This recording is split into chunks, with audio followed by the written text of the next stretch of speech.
Assalamualaikum warahmatullahi wabarakatuh. Perkenalkan, nama saya Heriani Astuti dengan D1C1210005. Di sini saya akan menjawab soal ujian teknologi bioenergi. Yang dimana soal pertama yaitu jelaskan mengapa perlu dicari alternatif pengganti bahan bakar fosil. Karena yang pertama, keterbatasan sumber daya. Karena tidak terbarukan bahan bakar fosil, minyak bumi, bara, gas alam, merupakan sumber daya alam yang terbatas dan membutuhkan jutaan tahun untuk terbentuk. Dengan terus meningkatkan konsumsi energi global, cadangan bahan bakar fosil akan habis di masa depan, yang dimana ketergantungan energi yaitu ketergantungan pada bahan bakar fosil dapat menyebabkan kerentanan ekonomi dan geopolitik jika terjadi kelangkaan atau gangguan pasokan. Yang kedua yaitu berdampak pada lingkungan, yang dimana efisiensi gas rumah kaca. Pembakaran bahan bakar fosil menghasilkan karbon dioksida atau CO2, salah satunya penyebab utama perubahan iklim. Gas rumah kaca ini meningkatkan suhu global, mencairkan es kutub, dan menyebabkan kenaikan permukaan laut.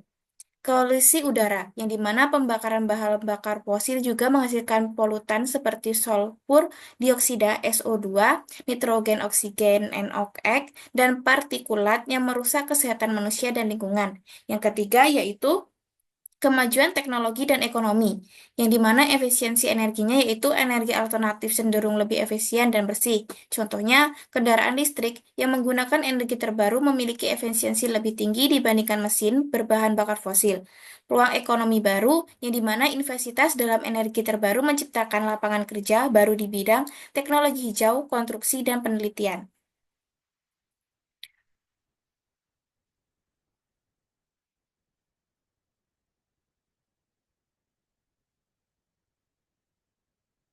Selanjutnya yaitu keamanan energi, yang dimana diversifikasi sumber energi mengembangkan energi alternatif seperti tenaga surya, angin, air, dan biomasa dapat mengurangi ketergantungan pada bahan bakar fosil dan meningkatkan keamanan energi global, yang dimana stabilitas harga bahan bakar fosil cenderung fluktuatif karena dipengaruhi oleh kondisi pasar global, konflik geopolitik, dan faktor ekonomi lainnya.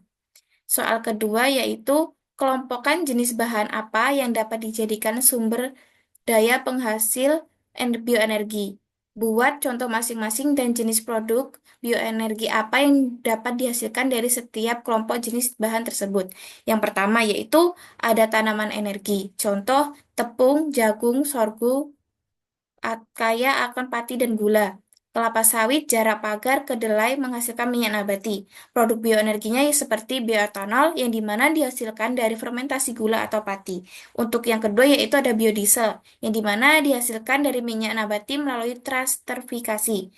Dari yang kedua yaitu pertanian, yang dimana contohnya jerami padi, tongkol jagung, ampas tebu, bagase atau sekam padi. Yang dimana produk bioenerginya yaitu biogas yang dihasilkan dari fermentasi anaerob sisa organik.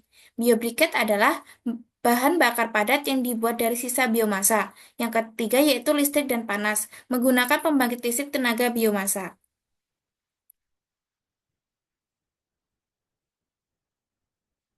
Limbah industri, contohnya limbah cair pada pabrik kelapa sawit atau pome, limbah plam dari industri kertas, dan produk bioenergi adalah biogas dihasilkan dari pengolahan limbah cair industri kelapa sawit, biomasa biopelet dari sisa serbuk kayu atau limbah palm. Yang ketiga yaitu listrik dan panas dari pembakaran limbah biomasa. Yang keempat yaitu limbah hewan, contohnya kotoran sapi, ayam, dan babi.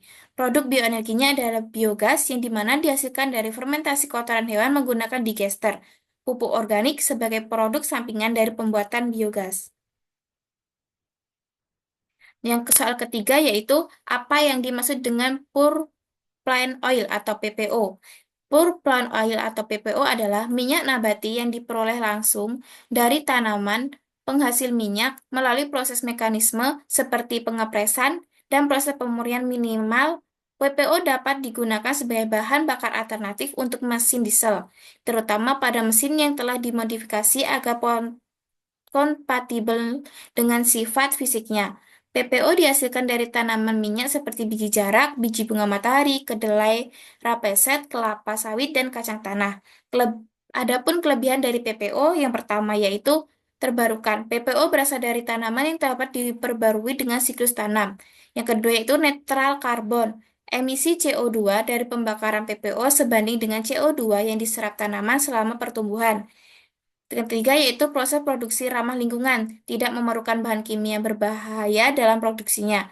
Adapun kekurangan dari PPO yang pertama, viskositas tinggi, membutuhkan modifikasi mesin untuk mencegah penyumbatan pada sistem bahan bakar. Yang kedua, stabilitas oksidasi rendah. PPO lebih mudah teroksidasi dibandingkan biodiesel, sehingga umur simpannya lebih pendek. Kompati- yang ketiga itu kompatibilitas terbatas. Tidak semua mesin diesel dapat menggunakan PPO tanpa modifikasi. Yang soal selanjutnya yaitu jelaskan kenapa minyak atau lemak terbaru harus menjadi biodiesel. Contohnya, misal melalui proses transfermentasi agar dapat dijadikan sebagai produk bahan bakar.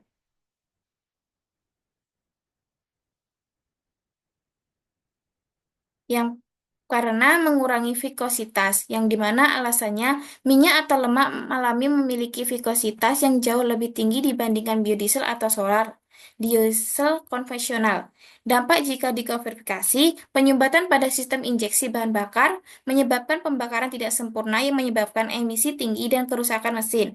Yang selanjutnya yaitu solusi melalui biodiesel. Transfikasi menghasilkan biodiesel dengan vikositas yang lebih rendah dan mendekati solar sehingga dapat mengalir dengan lancar di sistem bahan bakar.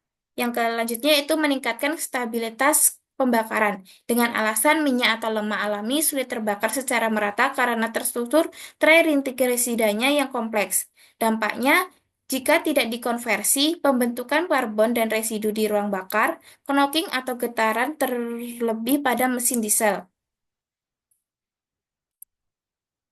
Solusi melalui biodiesel. Biodiesel atau metil ester memiliki struktur molekul yang lebih sederhana sehingga mudah terbakar sehingga efisien. Yang ketiga yaitu memperbaiki angka cetana atau cetana number, yang dimana alasan minyak atau lemak alami memiliki angka cetana yang lebih rendah dibandingkan biodiesel. Dampaknya jika tidak dikonversi, proses penyalaan bahan bakar menjadi lebih lambat, mengurangi performa mesin dan meningkatkan emisi. Solusi yang diberikan yaitu angka standar biodiesel lebih tinggi, menghasilkan pembakaran yang lebih cepat dan efisien. Yang selanjutnya yaitu mengurangi kandungan asam lemak bebas, yang dimana minyak atau lemak alami memiliki kandungan asam lemak bebas yang tinggi, yang dapat menyebabkan korosi pada komponen mesin. Dampaknya jika tidak dikonversi yaitu mempercepat kerusakan mesin, menurunkan efisiensi operasional. Solusinya yaitu proses transfikasi mengurangi kandungan asam lemak bebas sehingga lebih aman untuk digunakan. Soal yang kelima yaitu jelaskan proses pembuatan biodiesel dilengkapi dengan diagram alir. Yang pertama ada tahapan pretreatment, yang dimana jika menggunakan minyak atau bahan baku dengan kadar asam lemak bebas FFA tinggi, lakukan sertifikasi terlebih dahulu. Yang pertama, panaskan minyak sehingga suhu sekitar 60 derajat Celcius untuk menghilangkan air. Tambahkan sedikit katalis asam seperti asam sulfat dan alkohol untuk menurunkan kadar FFA. Yang kedua yaitu persiapkan reaksi transerterifikasi. Yang pertama, timbang minyak atau lemak dan tempatkan dalam tangki reaksi. Siapkan larutan katalis seperti larutkan NaOH atau KOH dalam metanol dengan perbandingan tertentu, biasanya 1% berat minyak. Yang kedua yaitu aduk hingga katalis larut sepenuhnya. Yang ketiga, campurkan larutan katalis dengan minyak. Tambahkan larutan katalis metanol ke dalam minyak dalam reaktor. Panaskan campuran hingga suhu sekitar 60 derajat Celcius. Yang selanjutnya yaitu reaksi transerifikasi. Yang pertama, aduk campuran minyak, alkohol, dan katalis dalam reaktor selama 1-2 jam. Pastikan suhu tetap stabil sekitar 60 derajat Celcius untuk memastikan reaksi berjalan optimal. Selama proses terintegrasi, dapat minyak dan terurai menjadi metil ester, biodiesel, dan glycerol.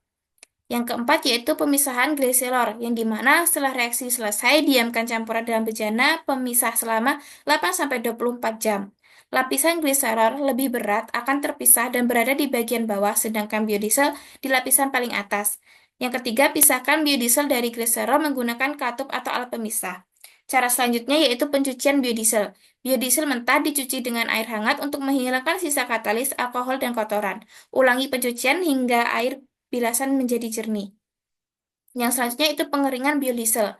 Panaskan biodiesel dengan suhu rendah untuk menghilangkan sisa air atau sekitar 100 derajat Celcius.